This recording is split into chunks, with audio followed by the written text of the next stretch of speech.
नमस्कार मंडळी, श्री स्वामी समर्थ. स्वागत आहे तुमचं माझ्या यूट्यूब चॅनलवरती. आजचा दिवस तुम्हा सर्वांना खूप छान, सुखाचा, समाधानाचा जाऊ देत, हीच मी स्वामींच्या चरणी प्रार्थना करते आणि आजच्या या नवीन व्हिडिओला सुरुवात करते. पण त्या अगोदर तुम्ही माझ्या चॅनलवरती जर नवीन असाल तर चॅनलला पण लगेच सबस्क्राईब करा आणि कमेंटमध्ये श्री स्वामी समर्थ लिहायला अजिबात विसरू. येत्या 19 मार्चला म्हणजेच गुरुवारी गुढीपाडवा आलेला आहे आणि गुढीपाडवा हा फक्त एक सण नसून हिंदू धर्म आणि ज्योतिषशास्त्रानुसार अत्यंत पवित्र आणि प्रभावी असा दिवस मानला जातो.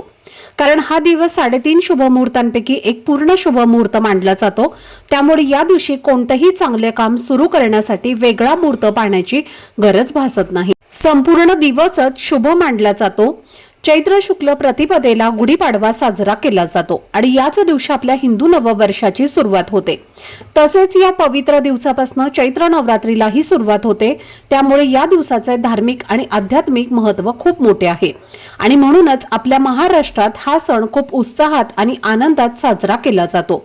या दिवशी घरासमोर गुढी उभारण्याची सुंदर परंपरा आहे आणि या गुढीला ब्रह्मध्वज असंही म्हटलं जातं.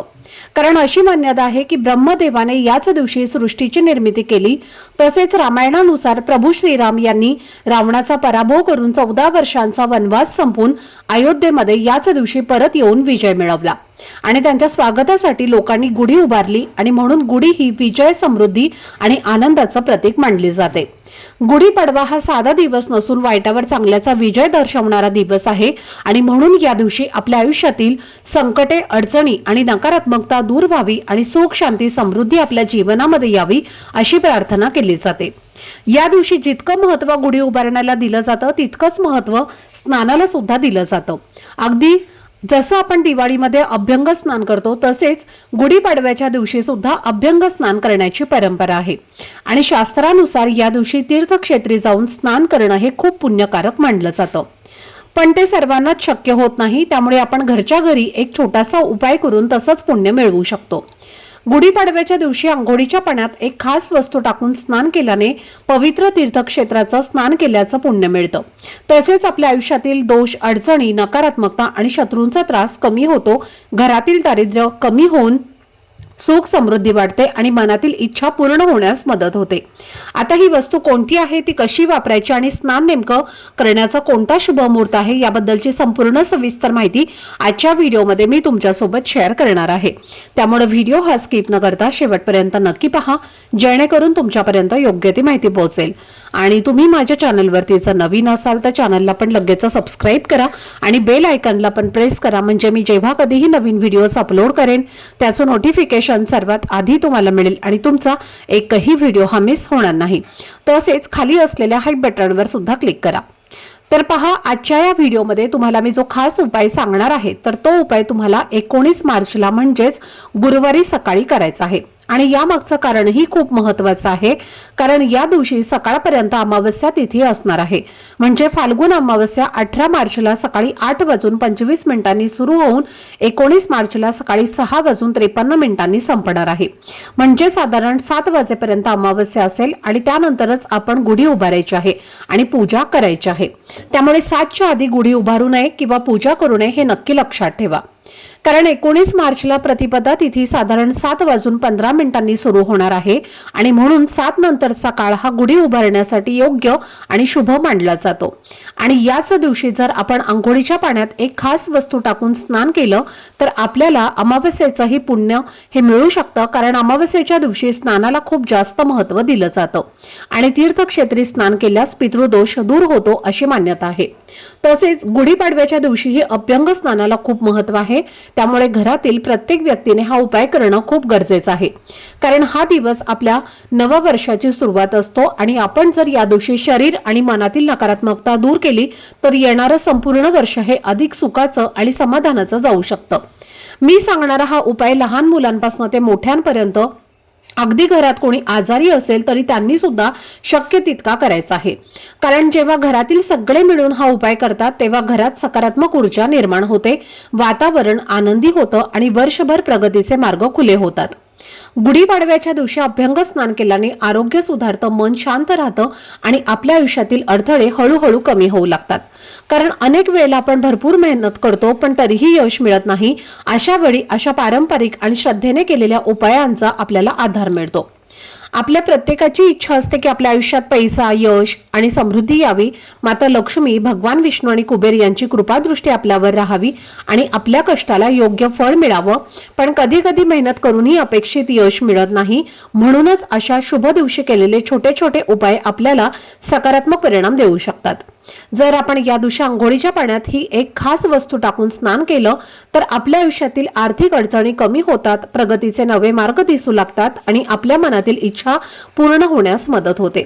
तसेच लक्ष्मी आणि कुबेर यांची कृपा आपल्यावर राहते अशी श्रद्धा आहे.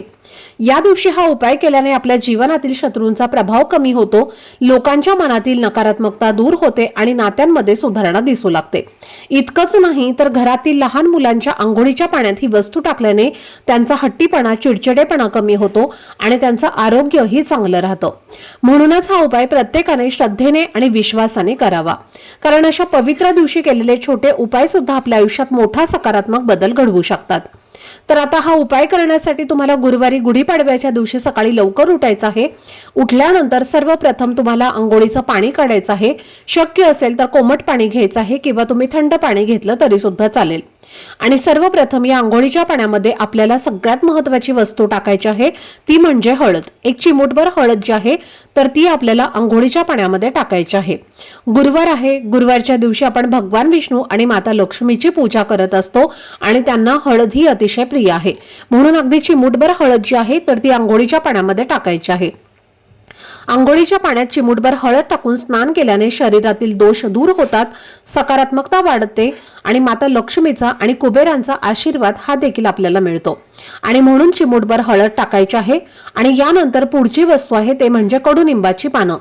तुम्हाला 2 कडुनिंबाची पानं जी आहेत तर ती सुद्धा या हळदीसोबत अंघोळीच्या पाण्यामध्ये टाकायची आहेत.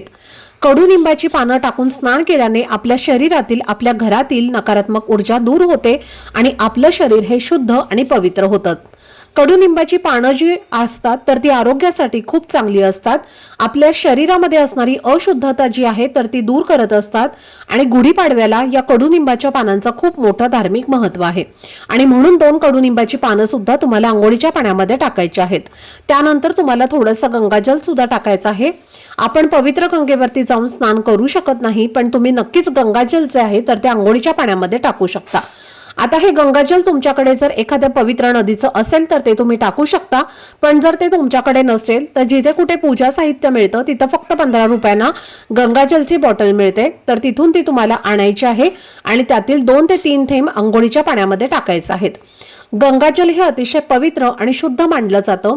जर आपण गंगाजल अंघोळीच्या पाण्यात टाकलं तर आपलं शरीर हे सुद्धा पवित्र होतं आणि त्याची शुद्धता जी आहे तर ती सुद्धा वाढत असते. म्हणून आपल्याला थोडंसं गंगाजल सुद्धा अंघोळीच्या पाण्यामध्ये टाकायचं आहे. त्याचबरोबर या वस्तू टाकल्यानंतर तुमच्याकडे जर तिळाचं तेल असेल तर सर्वप्रथम तुम्हाला तिळाचं तेल जे आहे तर ते अंगाला लावून घ्यायचं आहे आणि त्यानंतर तुम्हाला स्नान करायचं आहे. जर तुम्ही तिळाचं तेल लावणार असाल तर त्यानंतर तुम्हाला साबण लावायचं आहे. फक्त तुम्हाला पाण्याने अंघोळ करायची आहे. जर या ज्या वस्तू आहेत तर त्या तुम्हाला अंघोळीच्या पाण्यामध्ये टाकायच्या आहेत आणि स्नान करत असताना तुम्हाला गायत्री मंत्राचा जप करायचा आहे. ओम तस्य वितुर्वरेण्यं भर्गो देवस्य धीमहि धियो यो न प्रचोदयात. तर या मंत्राचा जप तुम्ही करू शकता किंवा महामृत्युंजय मंत्राचा जप केला तरी सुद्धा चालेल. आणि जर तेही तुम्हाला करणं शक्य नसेल तर ओम नमो भगवते वासुदेवाय नमः या मंत्राचा जप तुम्हाला करायचा आहे.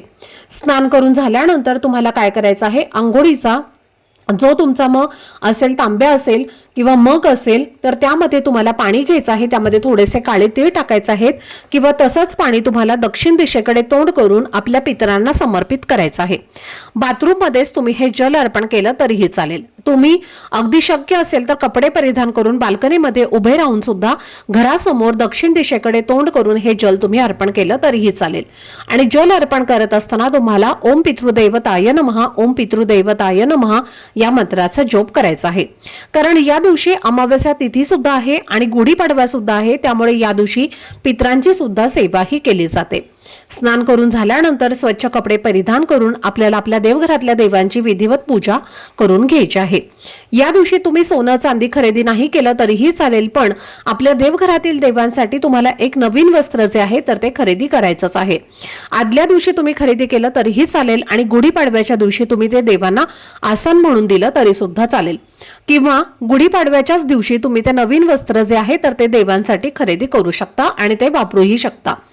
आता या दिवशी हा जो स्नानाचा शुभ मुहूर्त असणार आहे तर तो सकाळी 6:24 ते 8 वाजेपर्यंत हा स्नानाचा शुभ मुहूर्त आहे आणि या वेळेमध्ये जर तुम्ही स्नान केलं तरीही चालेल। आणि जर तुम्हाला ते करणं शक्य नसेल तर जेव्हा तुम्ही अंघोळ करणार आहात तर तेव्हा अंघोळीच्या पाण्यामध्ये या ज्या वस्तू मी तुम्हाला सांगितलेल्या आहेत तर त्या तुम्हाला आवर्जून टाकायच्या आहेत।